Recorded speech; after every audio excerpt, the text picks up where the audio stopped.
Okay, so the first thing I noticed is that when you were punching, your hands had a habit of slipping down here and throwing from down at the hip with your hooks, with your straights, and your jabs, right? So you want to think about your hands staying up at your cheeks when you throw every time. That way, you learn how to transfer power, you learn how to shift weight a whole lot better than if you're coming from down low. That also keeps your guard up, so when you throw, you can come straight back to your defense, right? So that's the first thing. So as much as you can, practice keeping and returning back to your cheeks. Think about it going down a pipe, right?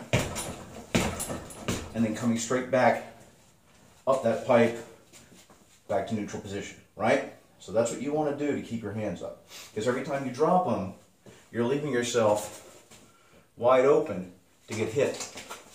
If you're throwing properly, that window is a whole lot smaller for your opponent. The next thing is when you punch, if you're not there, don't try and get there by extending out.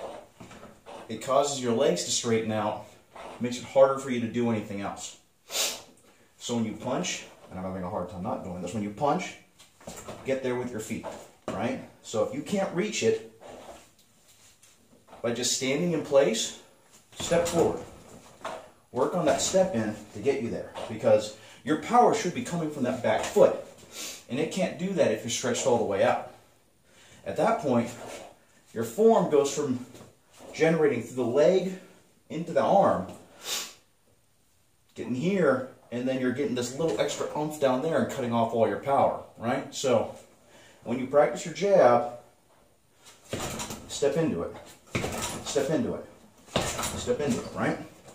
And something else that might help is I noticed when you were throwing your lead hook, you were a little flat-footed with those pivots. So it was cool that you're doing those pivots because it gets a lot more motion in there, but you don't want to be flat-footed because it makes it hard to do that pivot, right? So when you throw that hook, first of all, you want to get your weight shifted.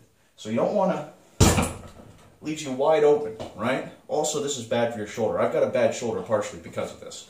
When you throw your hook, especially your lead hook, you don't want to come around with that big loping punch. It sounds good right now, but then it never gets any better.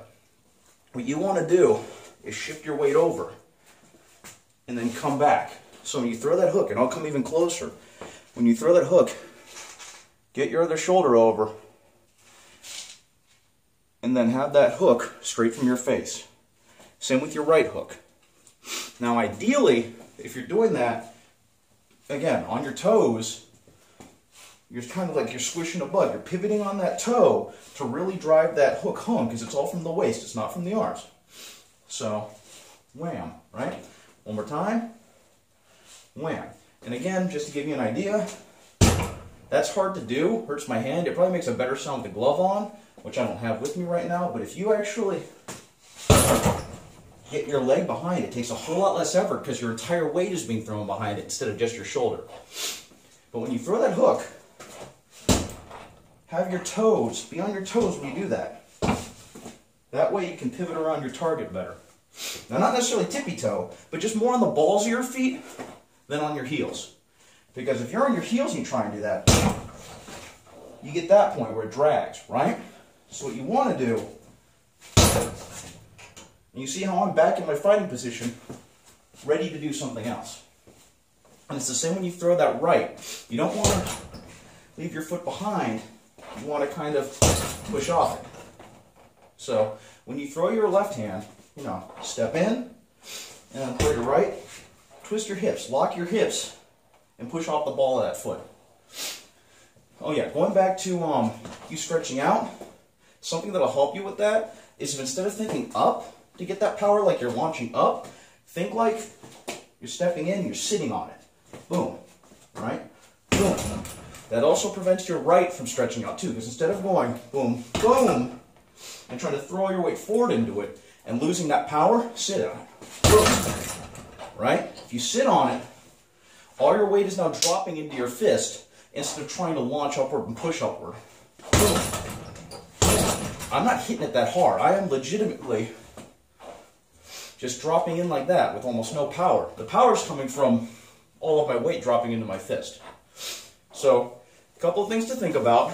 Instead of leaning into your punches, use your feet to get there. Be on the balls of your feet instead of your heels, so that when you throw your punches, you can move. Throw from your face, and have fun. One thing that helped me a lot with learning how to do all this is just thinking that my weight is shifting constantly. So when you're throwing, you don't want to just be with your shoulders, right? Because at that point, you're not really feeling anything. It's all muscle, it's all arms, not very good. What you want to think about is, where is your weight when you're throwing? Boom, boom, boom, right? So when I'm throwing my jab, I'm not lunging forward with it, because now I'm over my front leg, I can't really do anything there. I'm sitting back as I throw the jab, right? Boom. So my weight's pretty much balanced. When I throw my right, it kind of shifts a little forward onto my front foot. Now that doesn't mean I'm stretching out to get there, it's just to sit down, it's got to go forward a little. And when I throw that hook, I'm not just staying over, because again, now I'm off balance. I'm kind of rocking back to reset. So 1, 2, 3. And then I can get around. I hope that helps.